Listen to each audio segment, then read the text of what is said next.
திமுக தொல்லை தாங்க முடியாம சரி கொஞ்ச நேரம் யூடியூப் பக்கம் போவோம் அப்படின்னா அங்கேயும் டிஎம்கே ஆடா போட்டு கொள்றாங்க. மொத்தம் எவ்வளவு செலவழிச்சிருக்காங்க பாருங்க. ஒரு வீடியோ விடாம எல்லா வீடியோலயும் டிஎம்கே ஆடா தான். சும்மா சொல்லக்கூடாது, ரொம்பவே எஃபோர்ட்ஸ் போட்டு பயங்கர கிரியேட்டிவா மாஸ் லெவல்ல அட்வர்டைஸ்மெண்ட் பண்றாங்க.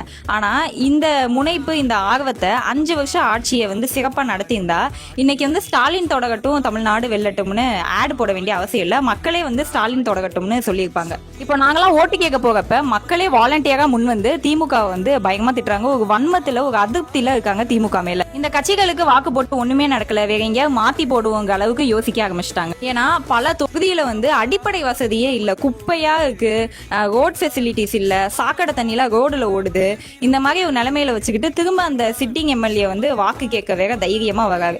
இவங்க அட்வர்டைஸ்மெண்ட்ல தான் மக்களுக்கு பிடிச்சிருக்குங்க மாதிரி காட்டுறாங்களே தவிர்த்து கிரவுண்ட் ரியாலிட்டி கம்ப்ளீட்லி டிஃப்ரெண்ட். எல்லாருமே ஒரு பெரிய அதிருப்தியில இருக்காங்க திமுக மேல. இதுதான் உண்மை அப்படின்னாலும் நீங்க அதிகமா கேட்கக்கூடிய வார்த்தை திரும்ப திமுக தான் ஜெயிக்கும், திமுக தான் ஜெயிக்கும் அப்படின்னு. இது என்னன்னா சைக்காலஜிக்கலா நம்மள செட் பண்ண பாக்குறாங்க. ஒரே விஷயத்த திரும்ப திரும்ப சொல்லிக்கிட்டே இருந்தா அதை காலப்போக்கில் நம்ப ஆரம்பிச்சுக்குவோம். அதனாலதான் இப்படி செட் பண்ண ட்ரை பண்றாங்க. பட் இதை யாரும் பிலீவ் பண்ணாதீங்க. திமுக ஜெயிக்கிறதுக்கு துளி அளவு கூட வாய்ப்பில்லை.